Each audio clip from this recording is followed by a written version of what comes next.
Ladies and gentlemen, we got him. That's right. I'm back. And hello again, my podcasting friends. Have you heard about this? I'm not superstitious, but I am a little stitious. Let's do it again. I'll write it and we'll do it live. Today we're going to talk a little bit more about radio. We're going to have a little history lesson today. That's one small step for man. I have the answer. Welcome to the Pat White Show. Let's get into it. This is Sparta! Welcome on into the Pat White Show again, and today we're going to discuss the future and days of future past. I'm just going to give you my estimation because I told you recently in one of our previous episodes who I thought Donald Trump would pick as his vice presidential candidate if he becomes the candidate for the Republican Party. And it appears now that he is going to do that based upon what has happened thus far. Okay, thus far. Can't predict anything in the future, but I'm not predicting what Trump is going to do. I'm going to predict what Biden is going to do. So here's what's going on. The way you get nominated to be the candidate is you go through the primaries. And we've got all the primaries coming up. The next one, I think, is South Carolina. And then later on in the first quarter of this year, Super Tuesday. Super Tuesday is when a bunch of states all vote and for who they want. Now, the only one on the Democratic side, that's going to make any difference, obviously, is Biden because he is the guy running. He's the president. Now, you've got some other folks running who are trying to get somewhere. There's a guy in Minnesota trying to get on there to run, but I think he's just looking to go to become senator in Minnesota. This is just a way of getting publicity.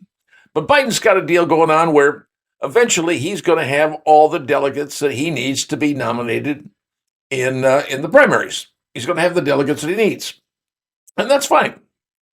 Then the Democrats have their convention in Chicago this year, which I thought was really interesting because when I was a kid in 1968, they had the Democrat convention also in Chicago.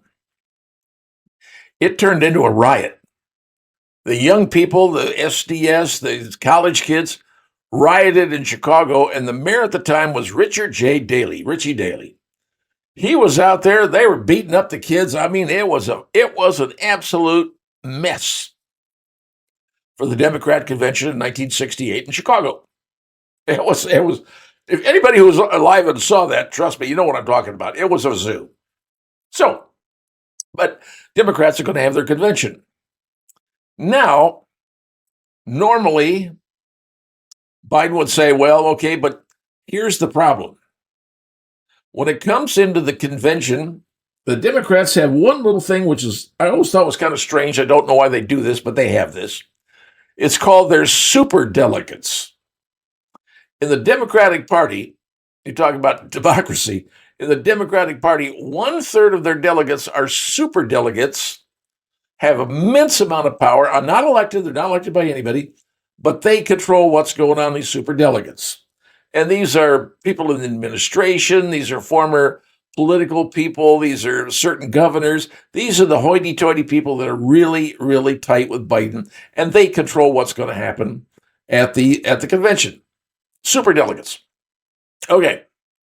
So at the superdelegates thing, they can, if they want to, say to Biden, hey, look, Joe, doesn't look good for you, dude.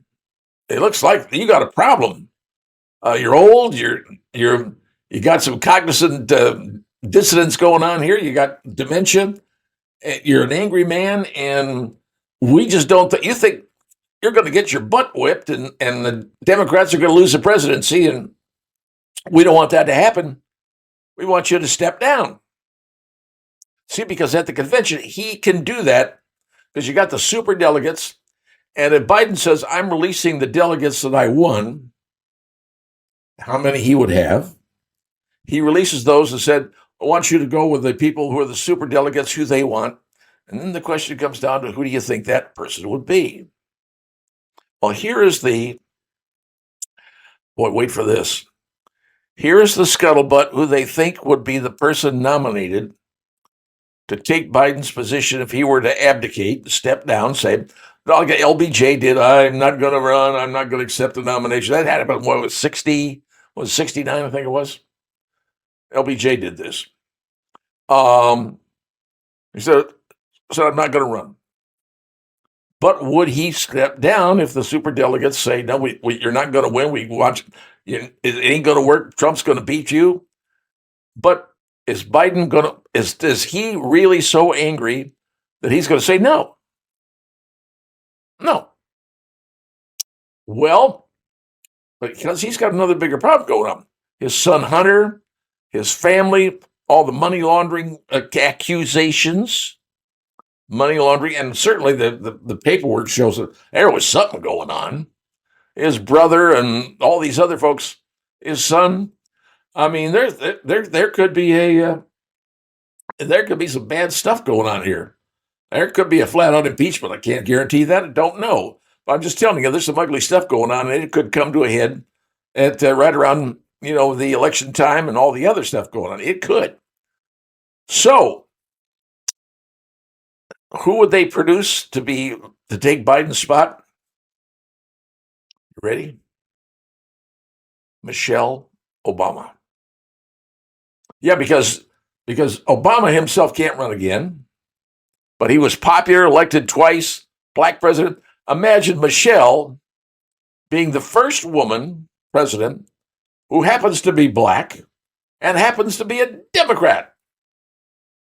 You got the trifecta right there. And the superdelegates could say, yeah, that's who we want. Biden could release this and say, yeah, okay, I'm not going to run, and release it.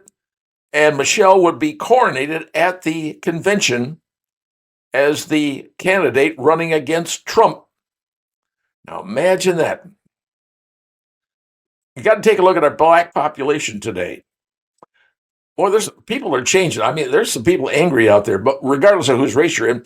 But you figure in the black population, what do they make up? About 12, 13% of the population, somewhere in there. Well, if a small percentage of those say, I'm not going to be voting Democrat like they always do, a small percentage, I mean, you're talking, 5%, somewhere in there.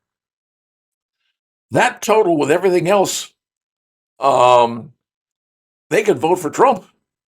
They could say, hey, you've been playing us for years, and we're tired of it. And apparently the polls are showing some of that's going on. They can say, well, I'm going to vote for Trump. Well, Biden is going to say, hey, wait a minute. I ain't leaving. I ain't stepping down, because he's that irascible. I mean, he's that angry.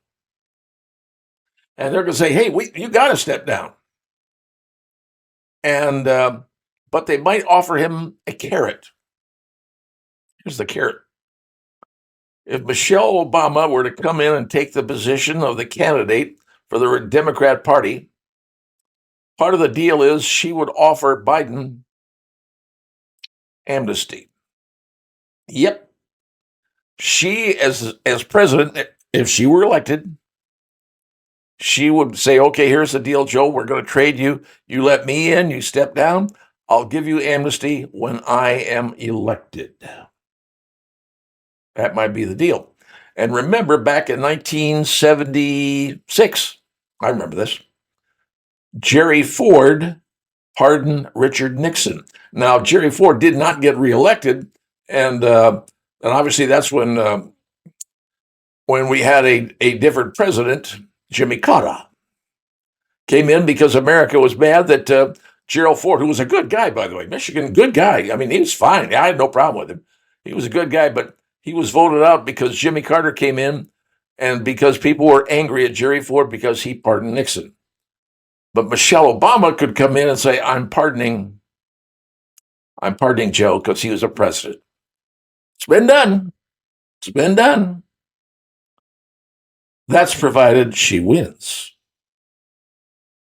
If Donald Trump wins, is she going to pardon? There will be nobody if she's running. Then obviously she lost. She couldn't pardon him. So here's what might very well happen there. So I'm just taking this one step after another. Just here's the thing. Biden says, no, I'm not stepping down. And he goes all the way through the clear up into the election time. And if he were to win, and many people say it doesn't matter, he's going to get voted in again because people hate Trump. Okay, there's some who do. Biden will get reelected again, even though everybody's going to vote for him, because they don't want Trump. So they said, well, we're going to take Biden, regardless of what he is, how he is. He's been a terrible president. And Michelle would be, frankly, worse. But anyway, Biden could say, no, if it doesn't look good for me, I'm going to pardon myself, because he can do that. So I'm just giving you a scenario of what could happen. Can I guarantee any of these things are going to happen coming up? No, I can't. But I'm telling you how it could play itself out if all the stuff involving impeachment, Hunter Biden, the attitude of the electorate, all of those things, and I'm not even saying what could happen to his dementia and health and all the other stuff, because there's something going on with him. I mean, mentally there is. Sorry to say it. I've seen it, and so have other people. I'm not a doctor, but I've heard what other doctors have to say. So, and having Michelle in there, that would be a crackerjack thing for the Democrats to say, yeah, we got the first woman, first black president. Man, look what we've done. Michelle doesn't say much, but there's many people who think that Barack Obama is running the White House because Joe Biden worked for him for the period of 8 years, and he is the one who continues to run the White House in what factually is his third term via Joe Biden. And if Michelle gets in, he becomes president for a fourth and possibly a fifth term. Think about that, America. Now you know. Chew on that. Coming up next. Hello, everyone, and welcome into the Pat White Show. Today, I'm going to spend a few minutes talking about something that has me a bit bothered, and hopefully it'll bother you too, because this is the kind of story I don't really like talking about, but it has to be discussed. This only deals right now with the city of Fort Wayne, Indiana. And if you're not living in Fort Wayne, it doesn't matter where you are, because this is probably going on in your community. You just don't want to talk about it or haven't been briefed on it yet. Here's the situation. Since the first day of January, and we are only into the first month of the year, we've had 3 homicides in the city of Fort Wayne. Now, that you're going to say, well, okay, shootings happen, people get killed. Okay, I understand that. But in this case, these 3 are teenagers. That's right, teenagers, kids, shooting each other. This is a major problem that is not getting better, it's getting worse. Now you're saying, okay, fine, what do you want to do about it? Well, there's a few things to think about. One, if you happen to own handguns, or guns of any kind, frankly, make sure they're properly secured in your home. And they're locked up. Because part of the problem with kids getting guns, a kid can't go into a gun store right now and say, hey, I'm 15, sell me a gun. That ain't going to happen. It's because it's against the law. And they will not be sold a gun, I can guarantee you. But how do they get them? Well, they get them because break-ins, robberies, people steal these things, and then they get moved around like people are fencing stuff. It's a property, and it's a highly valued property. These kids go, yep, hey, I got a gun. You want to buy it? We have a case of some kids buying some guns, and they were thinking about buying a rifle, semi-automatic. They went to another kid's with a gun and a bag of fake money. The kids selling the guns realized the money was fake, and a gunfight comes up and people are getting shot. Kids are selling guns to each other. They're 15, 14, 13 years of age. And this is what's happening. And the kids are getting guns because majority of them, the police will tell you, are stolen. Lock your guns up, okay? That's all I'm trying to tell you. But here's something else. And this is difficult to talk about. Recently, I read a study from the New York Times, and I'm not a really big fan of the New York Times, and frankly, I couldn't care less about them. But this was a pretty interesting study because their study concluded that the vast majority of teenage crimes, vast majority of teenage crimes, take place in homes without a father. Now, I don't know about the 3 homicides we had in the city of Fort Wayne, but I would be willing to bet a pretty good amount of money that none of these kids involved had a father at home kicking their butt when it needed to be kicked. The police officer, he was on TV and he was lamenting the fact, he said, yeah, one of the problems is these kids don't have parental control. And I realized that when he said parental control, I'm saying, doesn't have a father in the house. Because that's exactly what the New York Times study found out. Kids with no father in the home, single-parent homes, just the mom running the rodeo, she can't do it. These kids get involved with gangs because they're looking for a father figure. They're looking for someone to look up to. And sure enough, they gravitate to these gangs, and the gangs tell them, okay, you got to prove yourself to our gang. We want you to go out and rob somebody. A way of proving yourself. I saw it happen in a robbery that happened involving my wife's business years ago. Because they didn't have money in the store. That wasn't the way they did business. It's all done by checks and everything else. Kid comes in, holds up a gun, wants to rob the place. Police said it was indoctrination. That's a long time ago. But here's the problem. What are you going to do? What are you going to do with these families that have no father? Now, the police officer said, well, we're putting more SROs, that's school resource officers in the school, so the kids have someone to talk to. They can't confide with them when they're at home when they walk into the house. That's where the problem is, folks. If it's happening in your city, you understand what I'm talking about. But ask yourself, the next time there's a crime, they say, oh, a kid was involved, ask yourself this. Was there a father in the home to kick the kid's butt? I'm just saying this because it bothers me because we've had 3 inside of a month, all teenagers. Coming up next. Welcome back to the Pat White Show. Today, we are going to discuss what Forbes magazine calls the 20th 20 most miserable cities in the United States. Now, these are not mine. These are from Forbes magazine. They rate financial things, and this is their opinion. So every other magazine could have their own opinion, but these happens to be the ones from Forbes. And here's the way it breaks down. The top state in the union with the most miserable cities was California.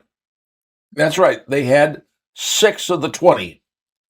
Then Michigan had 4 of the 20. Then Ohio also had 4 of the 20. Florida, surprisingly enough, had 3 of the 20. And Tennessee, Illinois, and Indiana each contributed 1. Now, here in the state of Indiana, well, obviously, Gary, Indiana, turned out to be number 20 on the list. You take a look at Florida, places like Miami. Believe it or not, Miami, Florida is considered one of the most miserable cities in America. West Palm Beach, another miserable city, and Fort Lauderdale. Those are considered by Forbes to be 3 of the most miserable top 20 cities in the United States. Now, California, obviously, I mean, you could start with Sacramento, you could work your way down to Stockton, Merced, Viejo, Modesto, and Bakersfield. Some of those are considered the miserable cities. Tennessee, Memphis, considered one of the more miserable cities. And in Ohio, oh yeah, Toledo, Cleveland, and Akron, miserable cities. Michigan, led by Detroit. So here's the thing. Forbes says these are the most miserable cities in the United States. Yes, we have one here in Indiana. It's Gary, and everybody knows it. But surprisingly enough, the great state of California led the entire pack with 6, including their capital city, Sacramento. Isn't that surprising? And Florida had theirs, and Michigan had theirs. It's a sad state of affairs when you have cities in your state considered to be the most miserable.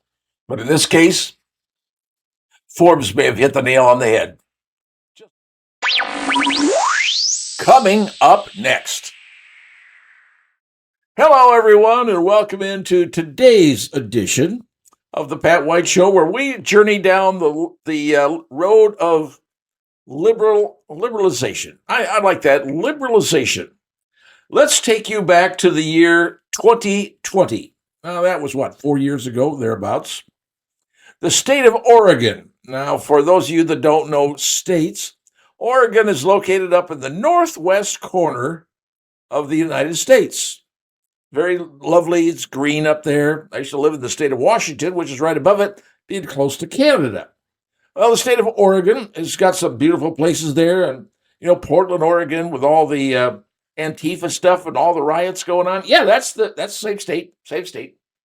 Well, in 2020, the citizens of Oregon passed a law called Measure 110. And 58% of the voters supported the idea of legalizing drugs. That was the plan. Legalizing drugs. They said, it's drugs. We shouldn't put people in jail for drugs. It's a public health matter. That's what it is. And we think that it's not a crime. We should have people having to go to mental health facilities and get help because they're on drugs. Now, this was passed by the state of Oregon, by the voters in Oregon, by 58%. Okay, that was back in 2020. So how's that working out for the folks in Oregon? Well, interestingly enough, it's been a problem. Oregon is now the home of massive amounts of drug overdoses, deaths, everything you could possibly think of, people coming into the state, growing marijuana every which way but loose in this state. Drugs are everywhere. I mean, you name it, they got it because they legalized drugs, saying it's a mental health issue. And we should send people out, not police officers, we should send mental health people out to deal with these folks who have this problem of ingesting illegal drugs. And so now the Democrats, by the way, it was the Democrats who passed this, so just so you know where we're going on this. Well, it turns out it has not worked out extremely well. As a matter of fact, it's been an unmitigated disaster. So there are people in the government in Oregon saying, maybe we better reinstitute the laws on this. This ain't working out quite the way we planned. And because here's what happens. Let's say you're in Oregon and you get caught with the drugs. Well, you get a citation. But if you get a citation, it's dismissed by calling a 24-hour hotline to complete addiction screening within 45 days. Now, so you got to call this phone number. You got to complete the addiction screening in 45 days. And if you don't do it, there's no penalty. Now, you tell me how well that works. Let's see. You get caught, you get a citation, and you got to call this hotline, make an appointment. But if you don't show up, you don't do it, there's no fine to pay.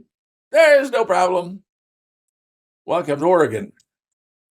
So that's what's happened. And now they're saying, gee whiz, we better put the law back in. Because the people who are against this say that the law hasn't created an incentive to seek treatment. So just the opposite. There is no penalty of doing this stuff. So people are going there, smoking dope, shooting up stuff. They're dying in this state, and people are going, well, why is it happening? Because you decriminalize the use of drugs for personal use. Possession under gram of heroin is only subject to a ticket with a maximum fine. Maximum of $100. Heroin. God knows what they do with the fentanyl. I don't know about that either. But now the people in Oregon are saying, hey, yeah, maybe we better change the law. So,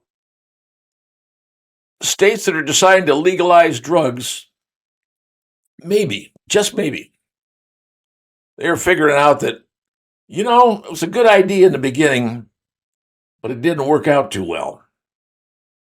And if you want to point to a state, point to the state of Oregon. Coming up next. Hey there, boys and girls, and welcome back into the Pat White Show. We have another interesting story for you to ponder over. And this one caught my attention only because is it payback time or, well, I'll let you decide what you think. As you know, millions, and I'm going to use the word millions, of people have come across our borderlines into the United States since the election of 2020. And they're saying somewhere between 10 and 15 million illegals. Now, I don't have an absolute number, and I don't think anybody does, but it's a whole lot of people. All right. So down in Texas, which is my home, right, the governor of Texas has been sending people to various cities. And when they have them, they round them up and they say, yeah, where do you want to go? Some people say New York, some people say Los Angeles, and some people say Chicago. Okay. Puts them on a plane, puts them on a bus, sends them to those cities because they're sanctuary cities. Remember the mayors, we're sanctuary cities and we will take all comers and we will protect them and we will not let them be deported because we are so humanitarian oriented. Oh, I'm just crushed. All right, so all these people are being sent to all these various cities around the United States by the governor of Texas. He said, hey, we can't handle them. So he sends them to other states. Well, in Chicago, Illinois, this is the good part. Here's the part you're going to love. There is a suburban area of Chicago. There are a lot of suburban areas in Chicago. One of them is called Naperville. Now, if you know anything about Illinois, and probably some of you people do, and maybe some of you live in the state of Illinois, I don't know, but Naperville, Illinois is a very affluent community. They got money. And because they have money, a city councilman from Naperville, Illinois, his name is Josh McBroom. And he has posted a notion for the city council at their meeting last week to consider. And it has now gone viral. It's out there. It's on X. It's on a number of places if you want to check it out. But he said, in light of the fact that I'm not going to support using other people's money, like taxpayer money, to house and aid the illegals coming in here, he said, I do know there's a lot of people out there who do care. And I think we live in a compassionate community of Naperville.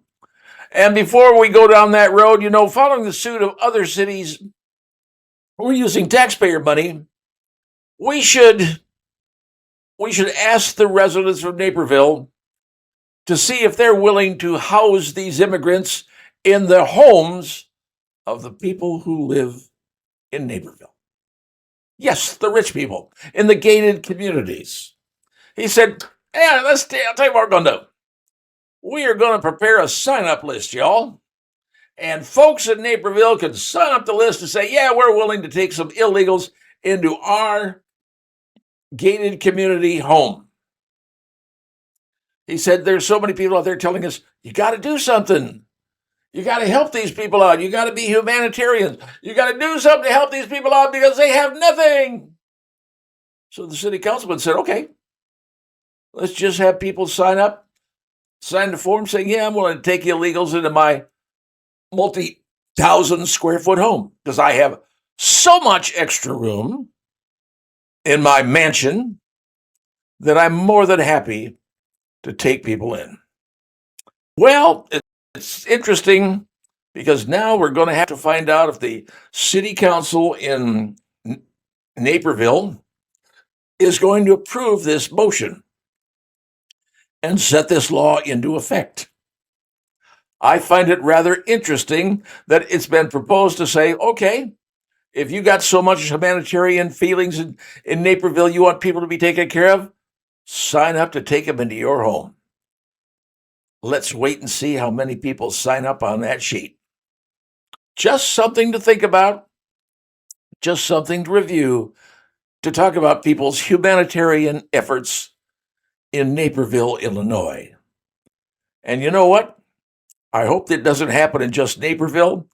Heck, I hope when it happens in Los Angeles, Denver, New York, just to name a few places where I'd love to see people open their homes to illegals. How charitable. That's my take. Have a nice day. Coming up next.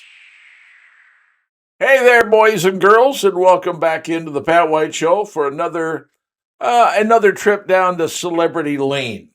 Because today we are going to be discussing one of the most popular TV shows that ran and also featured a young lady from Fort Wayne, Indiana. The show, Cheers.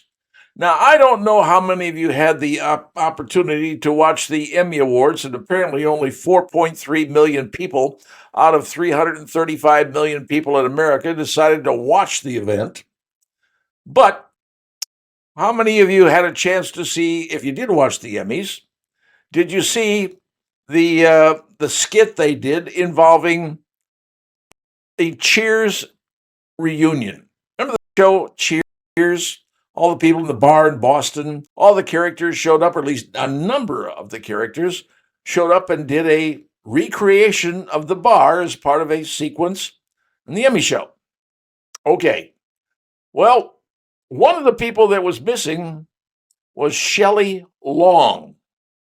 Now, you might remember her as Diane Chambers, the waitress. She and Sam were kind of getting, jiggly with it. Who knows? And she wasn't there. Now, Kirstie Alley wasn't there, obviously, because she ended up coming in, but Kirstie Alley has passed away. And the coach who was there, obviously, he passed away. Woody Harrelson, another one of the bartenders, remember he was there? He was working on a movie over in England or France or wherever the heck it was. Couldn't be there. But Shelley Long was seen walking her Chihuahua dog in Pacific Palisades the next day. So she was there, but did not participate in the Cheers reunion. Everybody else did. But she didn't. Now, you remember, she was in Modern Family, but, and that was a good show. And she played one of the guy's mothers. I don't recall all the whole stuff, but she played on that show. She also played on some other shows. And she played an elderly woman who was into whatever she was into. And but there she was, strolling in Pacific Palisades with her dog, and a turtleneck, turquoise turtleneck with a black peacoat, with gray sweatpants and white sneakers, as they certainly described her image as she was strolling down the lane in California. Now the concern is, why didn't Shelley Long show up for the Cheers reunion? I don't know. Did she have to? Well, the people that did, fine, let them do that. But maybe the people who showed up are maybe not making as much coin as she apparently made. She's still working on TV, and the only one working on TV now is Ted Danson out there selling insurance or cell phones or something. I don't know what the heck he's selling. She's still doing stuff on TV. Modern Family is one of them. She actually appeared on Fraser's show a couple of times. So she did that. And that was called The Show Where Diane Comes Back. That was the title of the show. She said she was on Kelly Clarkson's show. Not that I would watch that. I don't really care. But she has done some other things. She has been on some other shows. She was on A Simple Rules. She was on Yes, Dear, and Switched at Birth, which I never saw, so I don't know about it. But she wasn't there, and they were moaning and complaining the fact that Shelley Long wasn't there. She didn't want to be. Maybe she wasn't asked to be. Or maybe she doesn't want anything to do with that particular group of people. I don't know. But if you missed the Emmy Awards, now you know what you missed, and it probably wasn't a whole lot. That's my take on it. Have yourself a great day. Coming up next. Hello, everyone. Today I'm going to make a prognostic evaluation. I'm going to tell you something that's my opinion and just my opinion, and doesn't have to be anybody else's opinion, but hear me out, okay? I'm talking here about the case of the royal family. That's right, in England, the King Charles, the princes, Andrew and Harry, and something that kind of bothers me, and it's been bothering me for a while, and you may or may not agree, but this is just my take on this, okay? This is just my take.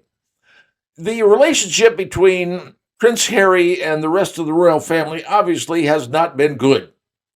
Apparently, the prince and Prince Harry and Meghan Markle, his sweetie, have left the royal family, per se.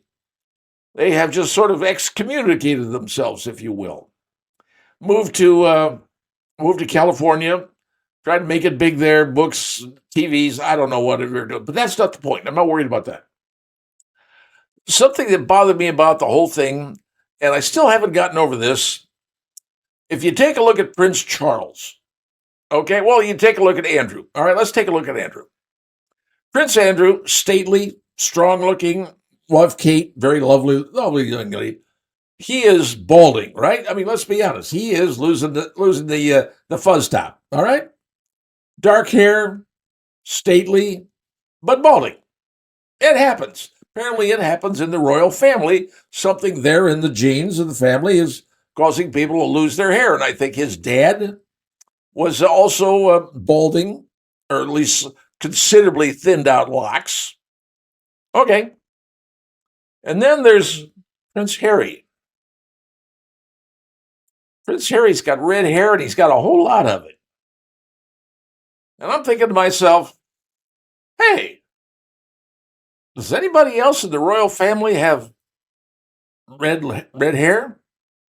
I mean, are there any other red-haired people in the royal family? I don't know. Now, I could be 100% wrong here. And if you people want to chastise me, that's perfectly fine. This is my pontification. But something doesn't set well with me. Here you have everybody in the royal family, dark-haired, and one ginger. Yeah, that's right, I said ginger. One ginger, Prince Harry. And for whatever reason, the family does not get along with Prince Harry. Maybe for marrying Meghan Markle, I don't know. But there's something ain't right here. So, my thinking is this, and I'm pontificating, is that Prince Harry, King Charles, ain't the dad of Prince Harry. Now, I'm just saying that. I could say it because it's one person's opinion, but something ain't right here, folks. That's my estimation. I think the only one who would know would be Princess Diana. And obviously she's no longer with us. But there have been rumors that she had a fling. Can I use that word, fling? She had a hoop-de-doo. She was under the covers, if you will, with another horseman. Maybe it was a friend of Prince of her husband or whatever. I don't know. But that's what I led to believe, that she may have been having an affair with other individuals who were not members of the royal family. Now, if that were true, and I can't guarantee that, if that were true, that would explain why Prince Harry is an outcast and has red hair. But the quick way they could figure that out, just run a DNA test, right? They can run a DNA test. That'd tell them exactly whose DNA is there. They could do that in a heartbeat. But have they? Maybe they have. Maybe they just ain't telling you. And they certainly ain't telling the people in England, because it would be a scandal if Princess Diana was diddling around with somebody else, not her husband. Just my take on it. Take it as you will. That's what I think. Maybe someday we'll find out the real answer. See ya.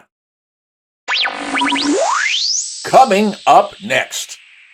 Hello, everyone, and welcome into today's edition of the Pat White Show. Now, I'm wearing a different shirt today, and you can see it says order, and below it, chaos. And see this blue line right here? That represents the difference between order and chaos, happens to be the thin blue line. And for those of you that don't know, I am a huge, and I mean huge supporter of law enforcement. I think the world of those people. They exist in my family and have for a long time. And I support everything that they're involved in. I support the police. I support the sheriff. I support state police. I support everybody in law enforcement. Unless you're a bad apple. Then I got a problem with it. All right. So we're going to talk about a story involving law enforcement today, because I thought this would be a fun one to discuss. And I'm taking you down to Orlando, Florida. Now, I have been down to Orlando, and who hasn't, frankly? We all go down to Orlando because you go down to the Mouse, you go down to Universal City, you go down there to have fun, spend money, and enjoy your vacation. So I've been to Mouseland more than once. I've been to all those places and done that over the years. It was a cool water park they had there, but anyway, that's another story. Well, down in Orlando, they have a lot of toll roads, and they're everywhere. You have to know which one you're on, and you put a road down, it's a toll road. That's just the way it works down in Florida. That's how it happens. But I'm going to tell you the story of a 20-year-old young man. 20-year-old. And this happened in this month, a few days ago, here in January of this year. Because Florida has nice weather down there, unlike what we have up here. So anyway, this 20-year-old young man is driving a Camaro. Camaro's a nice car. Nice car. Red Camaro. And apparently, it's not his car. It's daddy's car, 20-year-old driving daddy's ride. Well, apparently this 20-year-old young man had placed a camera, like one of those GoPro cameras, those kind of cameras. I think his was a Insta360. I think that's what it's called, Insta360 X3 camera. And he had it mounted on a bracket in the back seat of the car, like near the rear window, facing front. So this camera was observing what he was doing, looking out the front windshield as he was driving. Well, this young man apparently got into a bit of a race with another young man in another vehicle. It happened on Sunday, January 21st. Okay, so I giving you the date, so you know that. 21st on the Florida Turnpike. This young man who lives in St. Cloud, Florida, had a 19-year-old passenger with him at the time that they were arrested. I should point that out. Police arrested him. This 20-year-old young man was driving daddy's red Camaro at 199 miles per hour. That's damn near 200 miles an hour. That's almost NASCAR speed, folks. I didn't know they made Camaros, and apparently they do. Look, I don't own one of those things, so I don't know. But apparently they make some very high-powered Camaros, and when I was young and stupid, I had an Olds 442 back in the 60s, and it was very big, very powerful, very fast, and I was known to stick my foot in it. I didn't drag race with it, but I could cruise around. It was cool. But a daddy's Camaro, 20-year-old kid running 199 miles an hour in a 70-mile-an-hour speed zone. Yoo-hoo! He was apprehended by Florida police. What's going to happen to him, I do not know. But can you imagine when he was pulled over and the sheriff's officer comes walking up to the back of the car, puts his hand on the rear light, in the rear panel, because you always want to do that. put your fingerprints on the car in case something happens. They tap the car, they check fingerprints on there. If it's got the sheriff's department fingerprints on there, that's the car he was looking at. That's why they do that. Now you know. Anyway, walks up to the young man in the car with the red on and goes, "Say, where y'all going? What y'all doing?" I would have loved to see what that young man said to that police officer when he was asked, "Where y'all headed? What y'all doing?" 199 miles an hour in a Chevy Camaro. Coming up next. Hello, everyone, and welcome back into the Pat White Show for another exciting episode into Stupidity. Yep, that's what I said. Today, we are going to take you to the pages of the New York Post newspaper in New York. That's why it's called the New York Post. And we're going to talk about a story that has gone viral on TikTok. Now, I'm not a fan of TikTok. I have nothing to do with TikTok, but apparently this particular situation has garnered 2.1 million viewers on TikTok since it was posted last week. It's a story of a young lady. Her name is Arian Strauss. And she says, "I have no money. I'm a single mom, but I was invited to a birthday party of a friend of mine, and I wanted to give her a birthday gift, so I happened to find a coupon for a Brazilian steakhouse, one of those fugu guy, whatever the heck they are. There's one, I ate one down in Indy one time some years back, where you have a little thing, you got a little red card and a little green card. If you have the green card, you bring me more food, and if you have the red card, you say stop. And they carve beef, and they cut the whole thing at your table, and lop it off and drop it on your plate. Look, I've been there. Crowded as all get out. Very expensive. Not me, okay? I'm not me. I'm happy to go to the El Azteca restaurant on State Street by Northside High School and enjoy a nice dinner there. That's where I like to eat. I like to eat in regular restaurants. Not this fancy schmancy stuff because it ain't me. Heck, I'll eat at Bagger Dave's, eating my burger with no bun. Do that. All right, so anyway, there's 2.1 million people viewed her TikTok saying, "I have no money," and what happened was that she wanted to take her friend out, a very successful model, to a birthday dinner, and she had the buy one get one coupon. Well, apparently other attendees attended this particular dinner, and it included one woman who I'm just reading what tell you what it says in the New York Post. One woman who was flaunting her new expensive breast implants. "I didn't know you did that at a fancy Brazilian restaurant," but apparently that's what she did. Well, despite this woman's precarious financial situation, she was going to, like I said, pay for her pal's dinner, although she doesn't have any money and had to use a buy one, get one coupon. She and her pal both ordered up a $50 main course. I don't know about you, but $50 main course? That thing better have gold in it for me. Now, Cap and Cork, yeah, you can get a nice meal and cost you, pretty good penny, but Cap and Cork's a class restaurant. All right. But when her meal came, they served her a filet mignon, which is when they bring the big pole and they carve it all down, all that. Now, she said, "No. This thing is way too chewy. I mean, this thing is chewy as wax is, And they said, "Okay, we'll take that off your bill, ma'am." That's what they said they would do. So she said, "Okay, fine. I'm going to only be out, $50. And, well, actually, I'll be 25 when they took it off her menu. So she was out $25. And they removed that. The waiter took it off her bill, which is fine. I think that's class act by the restaurant. But remember I said that there were other attendees of this birthday party? But she didn't know these people. And she was surprised when a number of them got up and left. She thought they were going to the restroom, going to the bar, have a cocktail, I don't know. They got up and left. And she was sitting there. Everybody else had left except she and her girlfriend.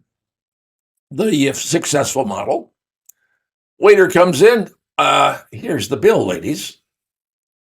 The bill was for a whopping $100 and some. And she said, wait a minute, I just ordered, I got $25. I'm poor. I don't have any money. Because you know what the other people did at that table, which she didn't know? Dined and dashed. That's right. Had a lovely meal at the Fugu de Chao. Got up and walked out, including the lady who was talking about her large Hooters. She had just paid money for it. So here this poor woman says, from now on, you need to know, and she's telling all the people on TikTok, from now on, you need to make sure that everybody knows who's going to be paying the bill when they go to a restaurant. Do it ahead of time. Say, okay, I'm getting together with everybody, and I want to make sure, let's see how the bill's going to be done before I even go out to eat. Now, do you do that? Do you? I don't. But I've never had anybody dine and dash on me either, because I pretty much know the people I'm going to eat with. So there's the story. Coming up next. Hello, everyone, and welcome back into the Pat White Show. Today we're going to discuss crime and punishment.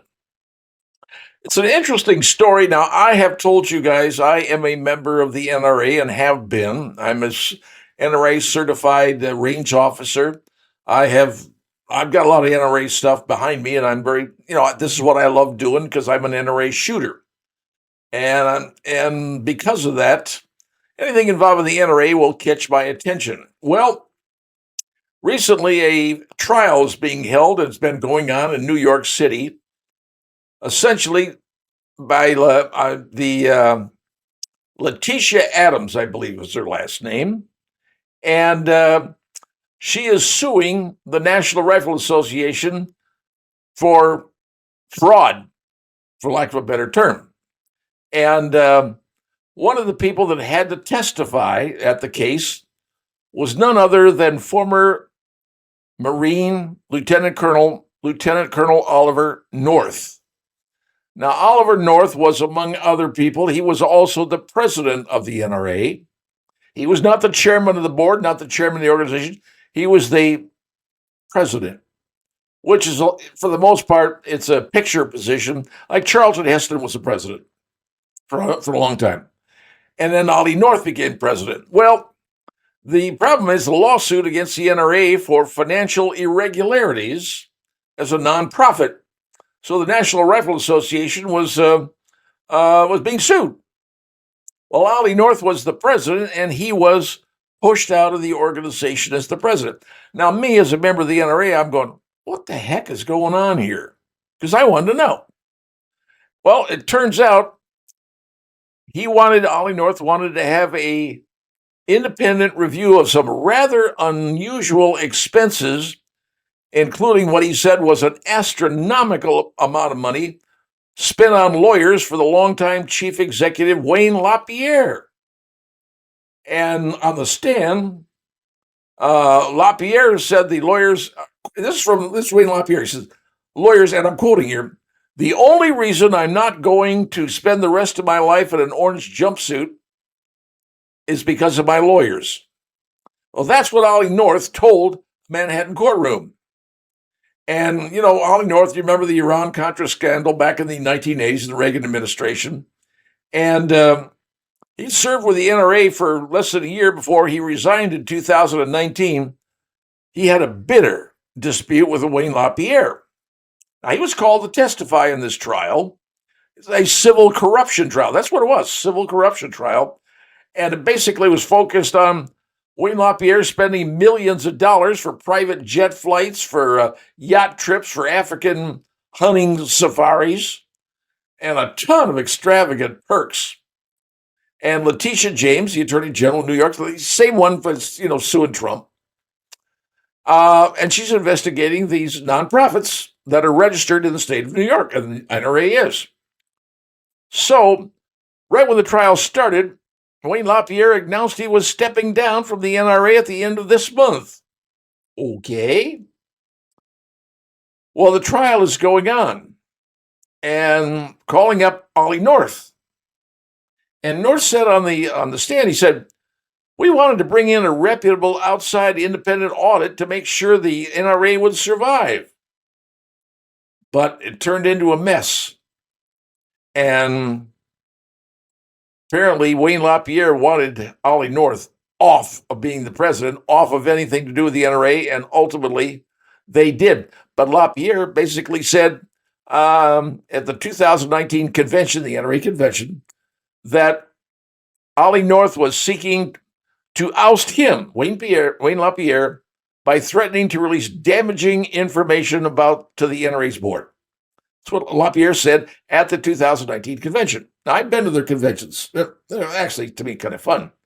Anyway, so you get a rift here between the Lapierre and their longtime public relations firm that are known as Ackerman McQueen.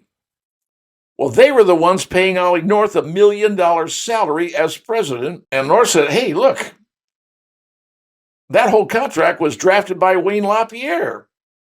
And there's no problem with this. I wasn't looking to take over his spot. I didn't want anything to do with it.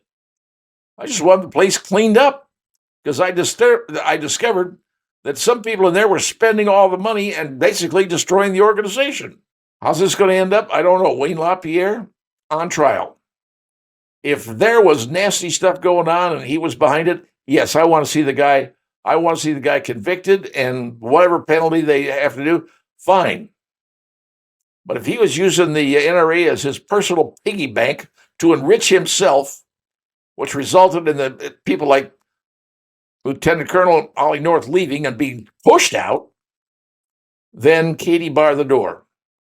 Then I think it's time, in this case, Ms. Attorney General, to do her job and clean up the mess that's happening in the NRA. That's my personal opinion, and I'm an NRA member, and I'm willing to admit that. But if there's a problem, I want the mess cleaned up. So let's see what happens. Coming up next. Hello, everyone, and welcome back into the Pat White Show. Now we're going to be talking about the silly season. This is the election season of 2024. Now, the first place they start with elections, or at least the primaries, well, you say, well, it's Iowa, right? No, Iowa does a caucus. They don't go out and cast ballots. They just caucus. And in Iowa, a state that has about around 3 million people in it, only 56,000 came out to vote in their caucus. So that's a small number of people deciding, who they're going to vote for. But the first state that actually has voting is none other than New Hampshire. And up there, one little place called Dixville Notch sets the precedent in New Hampshire because their residents, and this is a huge community of 6, used to be 5, but now it's 6, huge community of 6 people, they vote. And their election results are announced right after midnight. Now, how can that happen that Dixville could do that? Well, you have to go back in history a little bit. It used to be, back in the old days, that the railroad controlled everybody's jobs because, well, frankly, everybody worked for the railroad back in those days. And the people working for the railroads had to get up and work long hours and couldn't make the elections, so they allowed people to vote early. I mean, really early. In this case, this particular city of Dixville Notch, which is not really a city, I don't know what you call it. It's a place. The voters there said, hey, we want to vote, and that's what we want to do. So they said, okay, fine. You can vote, but you can't release the tab on who people voted for. Can't put those numbers out unless all the people in your voting area, in this case, 6 people, all the people in your area vote. If one person doesn't vote, you got to wait till, 8 o'clock or whatever it is everybody else waits. But if you can get all 6 residents of your community to vote, then you can release the election results at midnight. That's basically how this thing got started. And that's where it is today. So, who won the vote last night or early this morning? Well, Nikki Haley did. 6-0. She got 6. Now there's 3 Republicans and 1 Democrat I think there's 2 independents. I believe that's how it shakes out in Dixville Notch. All of them voted for Nikki Haley, including the Democrats voted for Nikki Haley, which is kind of interesting because they were concerned about Joe Biden getting votes in that state because he is not on the election ballot.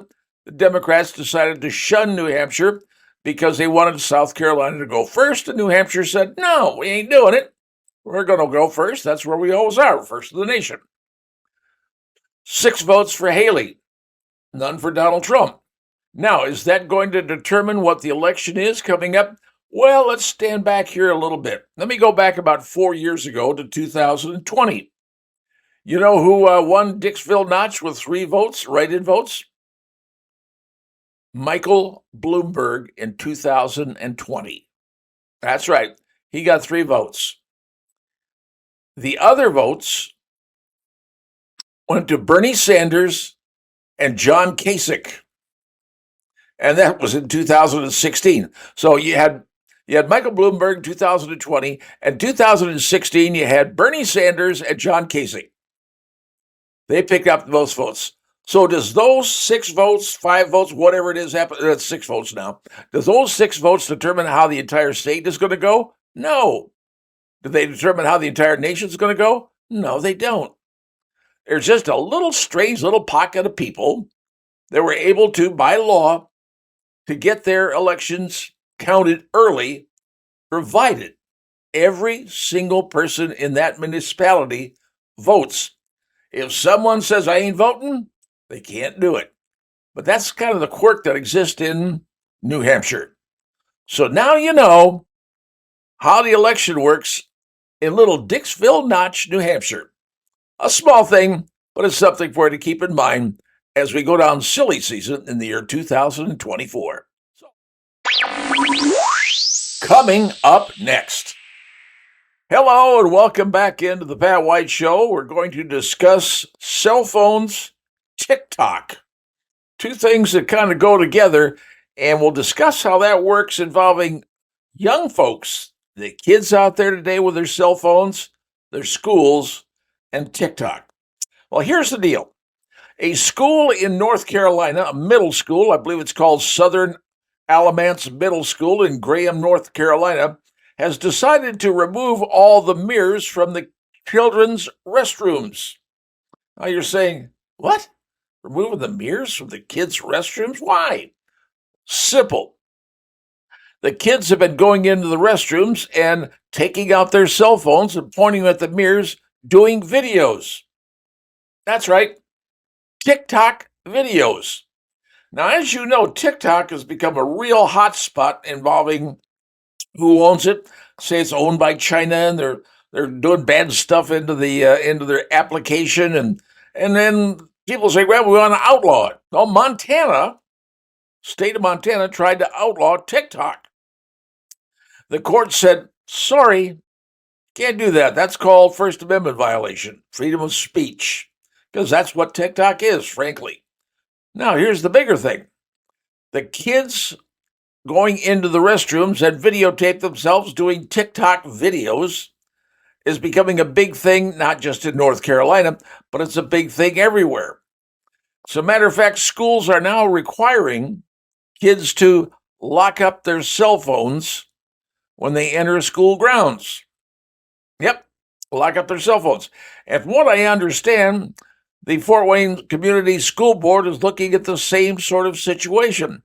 But here's the problem you're going to run into, and I can tell you right now, it's going to be a battle royal. There are going to be helicopter parents. You know what those parents are, right? Helicopter parents who are going to demand that their child be allowed to have his or her cell phone when he or she is in class, because if something happens, they want to make sure that their child can contact them. Now, other schools are saying, no, we're making the kids lock up the cell phones. Because when they lock up the cell phones, the kids actually start talking to each other. How many situations have you seen where you see a number of kids? You go into a restaurant, you go to many places now, you take a look at a family sitting around a table, and you see the couple of kids sitting there Their necks are hunched over. They're looking at their cell phones. I've seen commercials on TV, dating. People dating, they're texting back and forth. They're not talking to each other. We have become so enamored with our cell phones that that's how we're living. And TikTok, people are creating videos on TikTok, and they're doing it in school bathrooms. So now they're taking the mirrors out of the bathroom so kids will have to talk to themselves. Kids were getting excused to go to the bathroom 7, 8, 9 times a day. Really? I was lucky if I went twice in a school day. And now schools are talking about banning cell phones from schools, and I guarantee you, there's going to be a backlash like nothing you've ever seen. Because people are going to say, nah, sorry, you do not tell my child he or she cannot have their cell phone. This is how we've become, America. Gen Z has become the official TikTok, cell phone, text message, whatever you want to call them. And it's changing the face of America as we know it. People don't talk to each other anymore. They just sit there going, boop, boop, beep, boop, boop, boop, beep. That's it. Pretty disgusting when you think about it. But will schools outlaw cell phones when the kids enter the school grounds? That's going to be a very big battle. And I think you're going to see that battle done locally as well as around the nation. That's my take on it. Let's see what happens. Coming up next. Welcome again, folks. Thank you for joining us. My name is Pat White, and this is The Pat White Show. Today, we're going to be discussing Generation Z.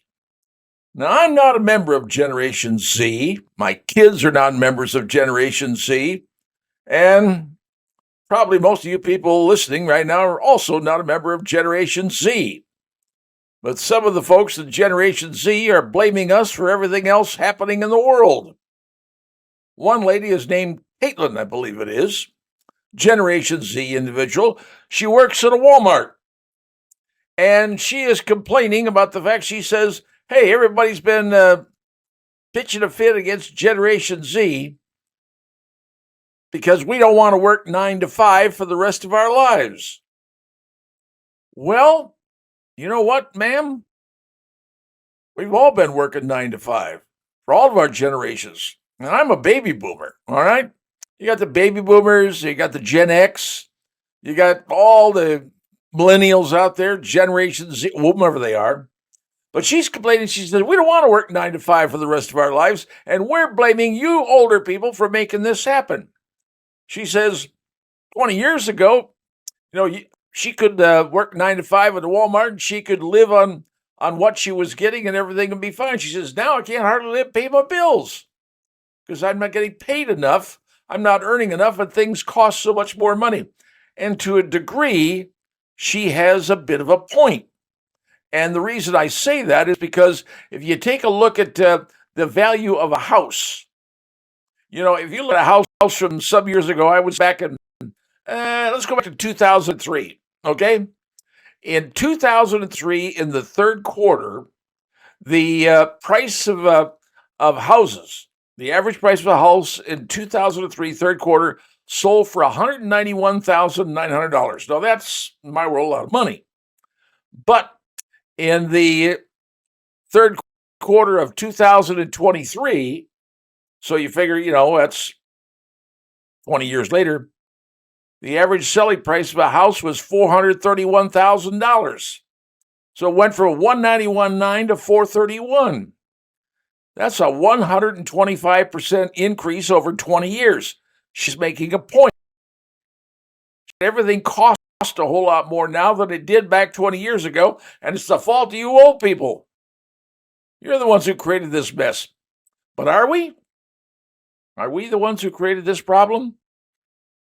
Or is it our form of government? Is it our politicians? It is our Federal Reserve? Because you think about it, from the late 1970s till about now, the dollar has lost about 85% of its value. They keep talking about, well, something in, 50 years ago cost X amount of dollars. In today's dollars, it's Y. And the Y is always a whole lot more than the X was. So yes, is the dollar losing value? Yes, it is. It loses value every year. You want to know why? Tell you why it loses money. Why it loses value? Because the Federal Reserve prints more money than we have backing for the money that we have. Used to be. Now, this goes back a long time ago.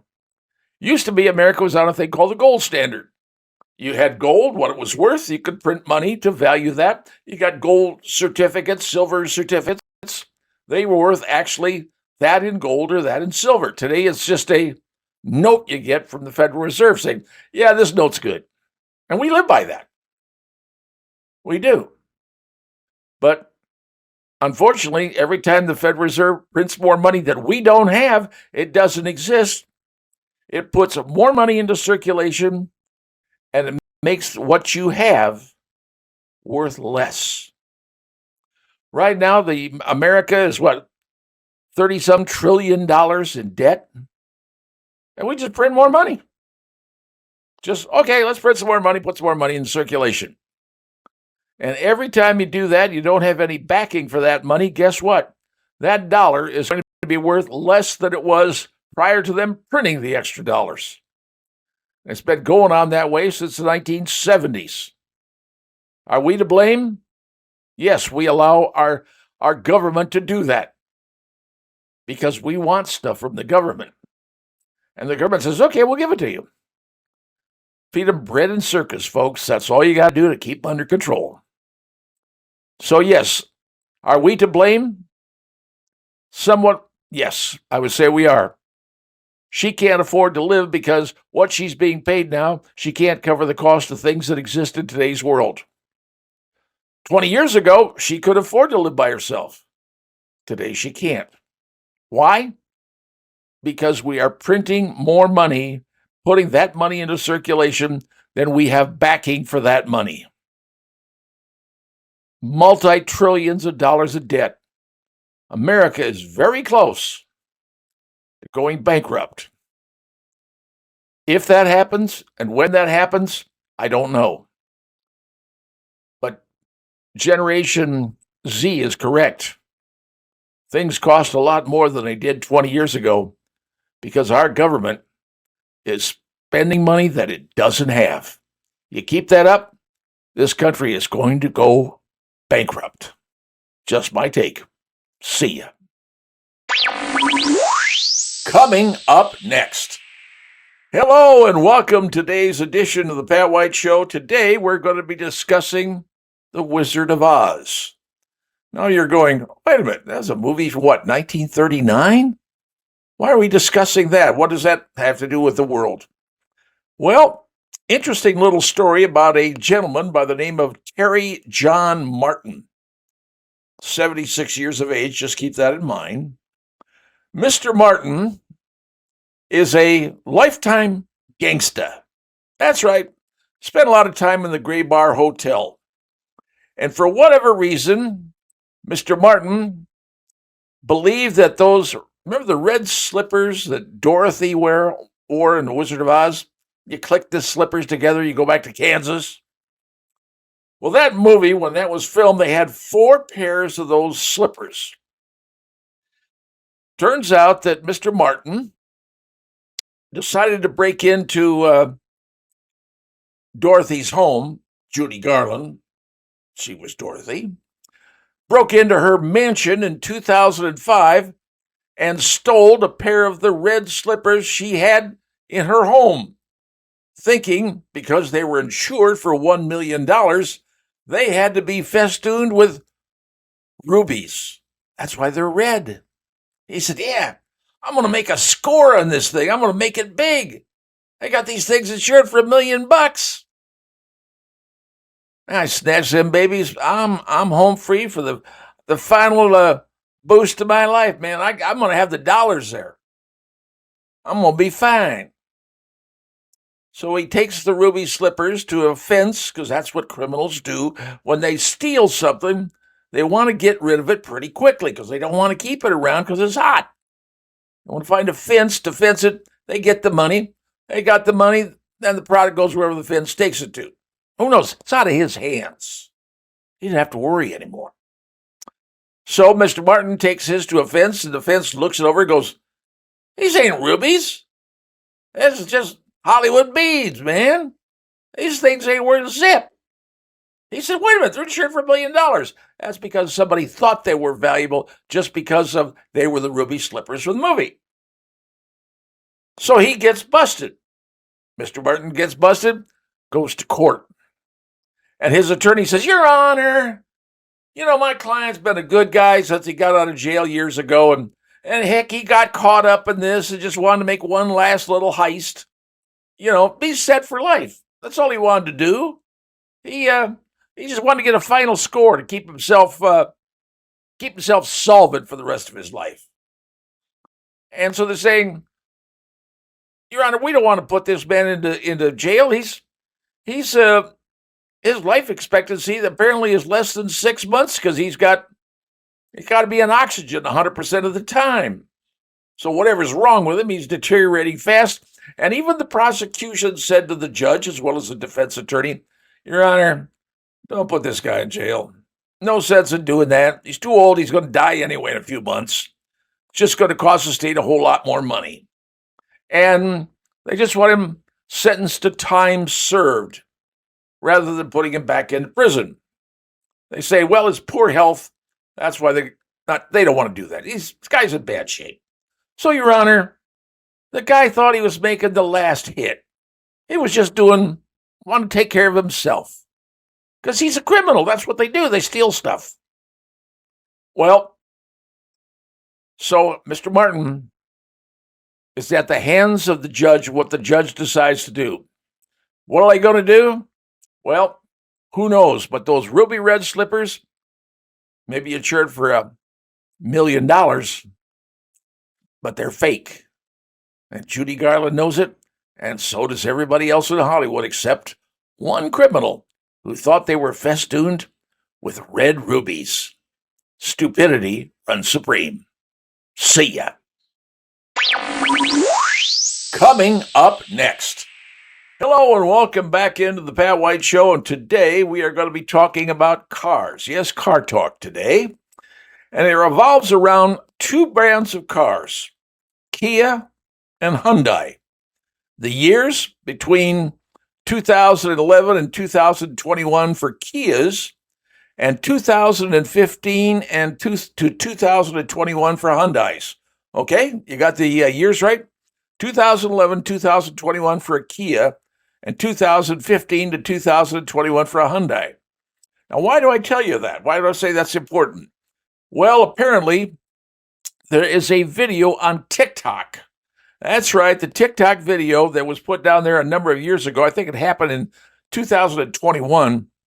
This video on TikTok shows kids how to hijack your car. That's what I said. TikTok video, oh, you got to love TikTok, right? Says, hey, kids, you want to take a car? Want to take a Hyundai or a Kia? Here's all you got to do. It's the year 2011 to 21 for Kias and 2015, 21 for Hyundais. We're going to tell you how to do it. All they got to do is smash a window, get into the steering wheel, and unscrew the steering wheel column, stick in the USB, and they can drive your car away. And that's exactly what they're doing. They've seen 1,000% increase in thefts of Hyundais and Kias since 2020. 1,000% increase. Dozens of lawsuits have been filed. People are upset about this. But here's the deal. You think normally these cars being stolen, you figure they take them to a chop shop, right? That's what the standard thing is. You got a chop shop, they cut them up, hack them down, turn them into parts, and people are selling the parts. Some places they take them, steal them, and put them into shipping containers and send them overseas. Those are usually the nice cars. I mean, the Mercedes, Explorers, Expeditions, some of the Cadillacs. They send those overseas because they get good money for those. Other cases, they just chop them up, sell the parts. But not these Kias and Hyundais, because the kids, and I'm telling you that's exactly who it is, the kids are stealing these cars and joyriding them. Yeah, they end up finding the cars, some other part of town, broken into, and the kids take them out and joyride them until they're done, jump out of the car and say, "Thank you very much. I'm done. Had my fun. Car ran out of gas," whatever it is. So if you own one of those Kias or one of those Hyundais, you just might want to check and see with your insurance agent to see if something happens to your car, is your insurance going to cover it? That's right. Insurance companies are saying, maybe you're not going to cover this. I don't want to mention any names because it's not fair to the insurance companies, but some of these insurance companies are saying, we aren't insuring Kias or Hyundais anymore. I'm not naming names. I'll let those insurance companies explain it themselves. But if an insurance company says they're not going to insure your car because you bought a Kia or a Hyundai in that particular demo year, because it doesn't have this special chip in it that immobilizes the car. Well, what they're saying is what you got to do, you got to buy this clamp. And it goes on your steering wheel. You hook it onto your steering wheel, and even if they break in, they can't turn the steering wheel. Well, my thinking is, well, if they take the steering wheel off the column, isn't the steering wheel gone, so it doesn't matter? But apparently it works. I don't know what it is. I have no knowledge. Don't ask me. Either you got to put a low jack on your car and figure out where your car is from that point. But insurance companies are saying, sorry, we insured it. We're not going to deny your claims on this thing. And the insurance companies are saying, well, we're going to deny the claim on it because the car was not processed for fingerprints. That's what I'm saying. Some insurance companies have said, nah, we can't insure the claim on this because the police didn't fingerprint the car. That's their way of saying, we ain't going to cover it. So, my friends, if you own one of those cars, you might want to check with your insurance agent. You might want to also find out what you can do to immobilize it so some 13 or 14-year-old kid can't bust in and take your automobile because they watched a video on TikTok. Don't you just love TikTok, America? It's your website. Yeah. All things are good, right? Yeah. Ask a Kia or a Hyundai owner what they think. See ya. Coming up next. Hello and welcome back into this edition of the Pat White Show. And today we're going to discuss a little bit of politics. Actually, not politics so much as a political organization. I don't know if you've ever heard of this one. It's the Democratic Socialists of America. That's what I said, the DCA, the Democrat Socialist of America. And guess who are members of that organization? Oh, you're going to love this part. AOC, Rashida Tlaib, and Cori Bush. Now, if you want to see leftists in Congress, all you got to do is turn on your TV to C-SPAN or whatever and watch these three do their little thing. Oh, they are gems in the works, I can guarantee you. And they are big members of the Democrat Socialist of America. But the leaders of the organization say we are in financial trouble. We are losing money, and we are going to have to lay off our staff because we aren't getting the money coming in that we used to from likes of George Soros, some of those other folks, supporting the Democratic Socialist of America. Alex Pelletieri said, quote, the DSA is in a financial crisis and staff-related costs account for 58% of our total expenditures and 72% of our projected income. The current deficit will force us to make seven-figure budget cuts, he says. We're going to have to lay off most of the people on our staff. Really? Okay by me. I figure anything with AOC. Oh, and by the way, when AOC was contacted, what'd she have to say to the media? Nothing. Crickets. Cori Bush? Crickets. Rashida Tlaib from Michigan? Crickets. But they're all good standing members of the Democrat Socialist of America. I don't know about you, but someone says socialist to me, I can only think of one thing: the Communist Party. Because socialism is just another fancy word for communism. And when you see who are members of that organization in good standing, AOC, Rashida Tlaib, and Cori Bush. You've seen them in Congress. Oh, they're pieces of work. Their organization is about to go belly up because no one wants to give them money anymore. Gee, does that make me unhappy? No. If you don't like America, and apparently AOC doesn't, Miss Tlaib doesn't, and Cori Bush, I'm not sure about him either. Well, maybe they could find a different place to go. I'm just saying maybe. No requirement. Just a thought on my part. Democrat Socialist of America is about to close up shop, and I, for one, am a happy camper. See ya. Coming up next. Hello, friends, and welcome back into the Pat White Show. Today, we are going to discuss jobs, maybe futures of industry. You know, back over 100 years ago, Henry Ford revolutionized the way the cars were built in America. He used people to do it, construction lines. We realized we had to use entirely humans to build our cars.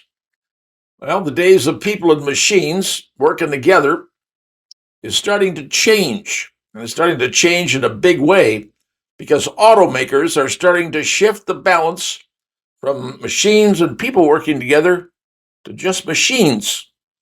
And it's going to be possible in the future to get rid of humans. Sorry, that's what's going to happen. Human workers are going to go on the decline and machines are going to be moving ahead. And here's another thing. You remember we just went through this big strike from the auto unions. And, they got big raises. They got big money, got better deals, insurance, all the other things. Everything you could possibly ask for, they got, and that's fine. You know, that's what negotiations are about. But now the car makers are thinking, okay, how are we going to recoup all that cost? How are we going to get the money back? How are we going to cover all the costs of doing this stuff? And what they're thinking is, you know, maybe we better start using robotics even more. Now, the Wall Street Journal, which I consider is a pretty good newspaper, Wall Street Journal put out an article that said, you know, that contract for Ford, that's going to raise the price of every Ford vehicle over the next 4 years. Every Ford vehicle is going to cost approximately $900 more than it did prior to that new contract. Now, if you're a worker at those plants and you're a union worker, you're saying, oh, hey, people buy it. People are spending money. They're going to do it. Okay, maybe they will. If you're working at a Chevy plant, cost of those Chevys is going to be roughly $500 more per each car for the life of their contract. And the auto manufacturers are thinking, no, we got to figure out a way to cut the cost of this. And you know what they're thinking? They're thinking of putting more robots in. The global automotive industry installed 136,000 new robotic units in 2022. Now, that sounds like a lot, I agree. But only the electronics industry installed more than the auto industry did. Now, that's not necessarily good news for you UAW members, because human operators at auto plants won't necessarily be laid off in the future. They just won't be replaced when they retire. That's what we're looking at. Things are changing, folks. The auto industry is deciding, you know, all these big cost things we gave, we got to reduce people. Got to have fewer people working, more machines doing it. Now, do machines make mistakes? Yes, they do. Are they expensive to install? Yes, they are. But what they're going to do now, and here's what you're going to see. Rather than putting more robots into current plants, which is pretty doggone expensive when you think about it, when they build new plants, and this you can see it right now. You can go to any of the new plants that are going up anywhere in the United States. When they build new plants, most of those plants will be highly robotic. Yep. The new plants they build, they're going to go to robotics. More and more and more. And so when you see an old plant shut down in the city that was run by people putting cars together, those new plants are going to be run by robots putting cars together. Because robots don't need holidays. They don't need pension pay. They don't need bathroom breaks. No, they do have downsides. I'll agree with you. They do have downsides.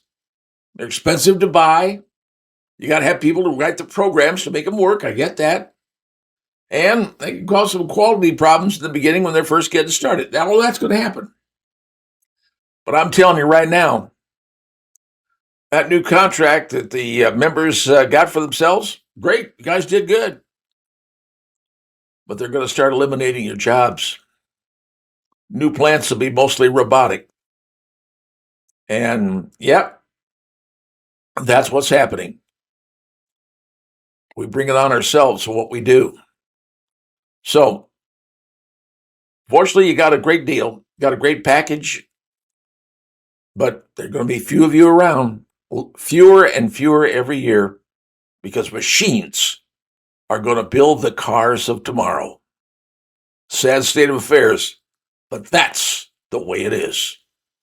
Thanks for joining us. See you soon. Coming up next. Well, welcome into today's edition of the Pat White Show, boys and girls. And today we are going to be discussing the law. Well, more like a lawsuit. Because down in Louisville, Kentucky, which is just, south of Indiana, if you will, a lawsuit was filed against a gun store. And it's called River City Firearms down in Louisville, Kentucky. They've been around since 2015. And the lawsuit was filed in Jefferson County, and it claims that a local gun store overlooked red flags when selling an AR-15 type rifle, AR-15 style, if you will, that was used to kill 5 people in an April mass shooting at the Old National Bank in Louisville. Now, let me go into this story here. The plaintiffs are some of the people who were injured in the attack, and also the families of 2 people who were killed in the attack. The gentleman who was involved with this, he is the guy who owns the River City Firearms. His name is Derek Myers.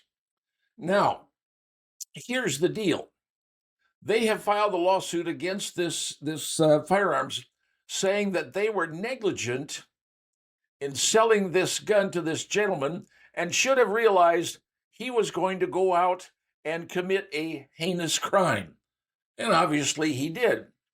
The attorney representing the plaintiff in this case is a Louisville guy. His name is Tad Thomas of Thomas Law, but he's assisted with a law firm out of Chicago, Illinois.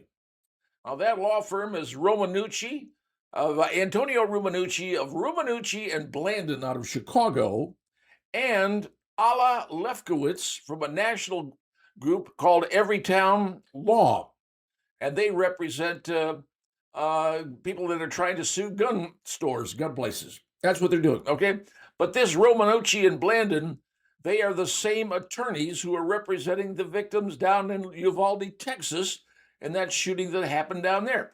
Same attorneys representing the victims down Uvalde, and also were the attorneys who represented the families of George Floyd and Tyree Nichols, the gentlemen who were killed by police officers. So these young lads, or this company out of Chicago, is getting around. And obviously this is a contingency lawsuit, which means that if they win, they will get somewhere probably between 30 and 40% of the take. So if somebody wins $1 million, they get between $300,000 and $400,000 into their pockets. And they have been suing people, apparently involving guns. Now, this lawsuit is such that they're suing this gun store, saying you should have known.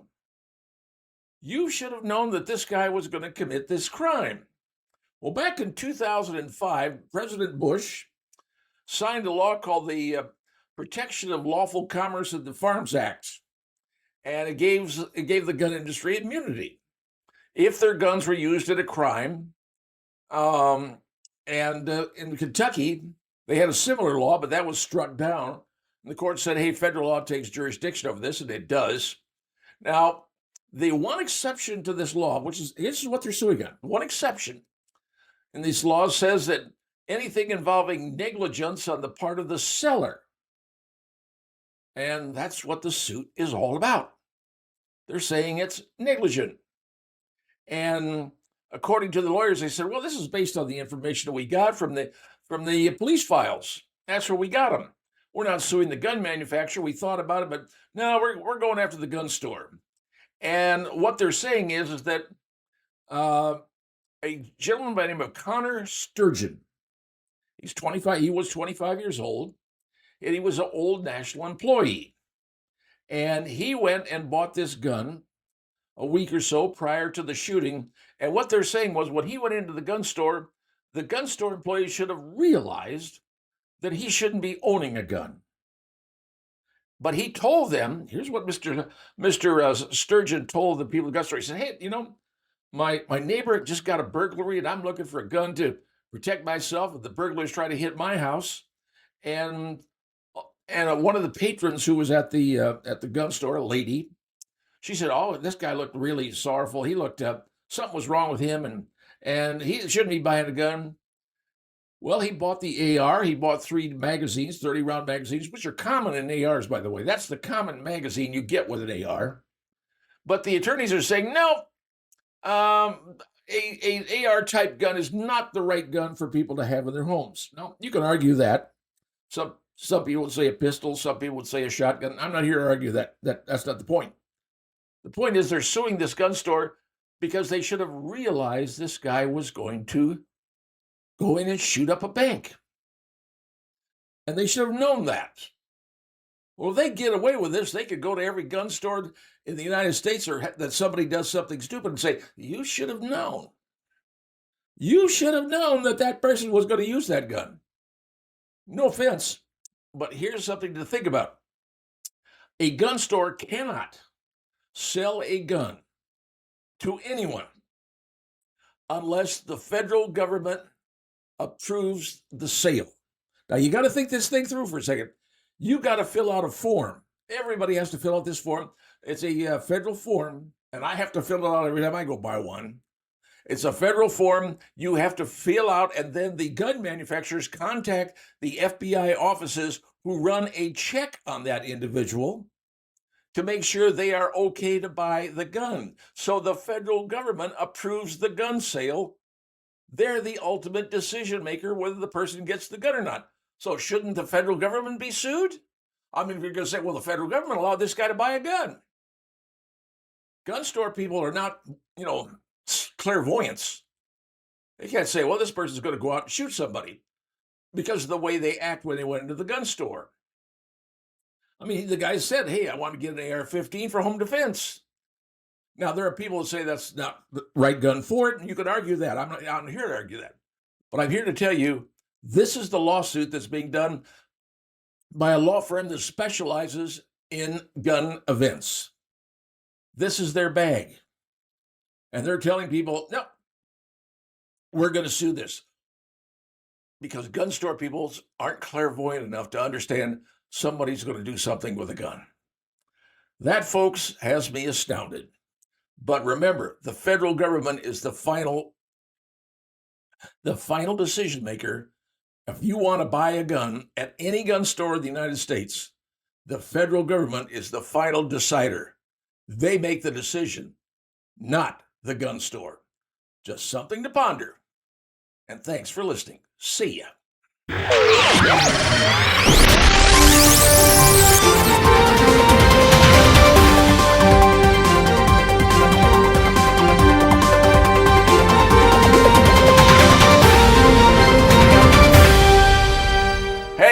everyone. This is Pat White from The Pat White Show, and I want to tell you about a special guest we have coming up real soon, the Queen.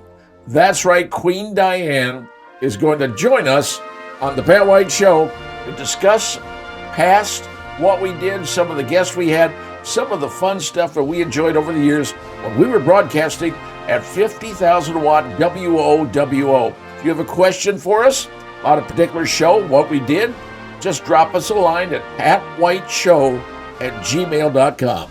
That's patwhiteshow@gmail.com. And who knows, you might hear your question read on the air.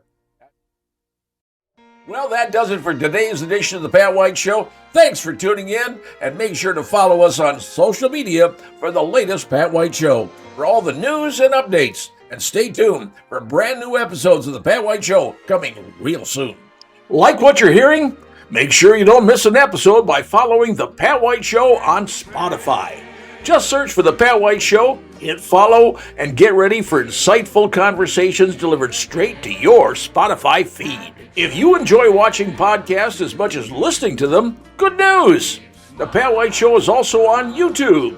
Subscribe to our channel now for visual content, behind-the-scenes footage, and full podcast experience. Find us on YouTube at the Pat White Show channel.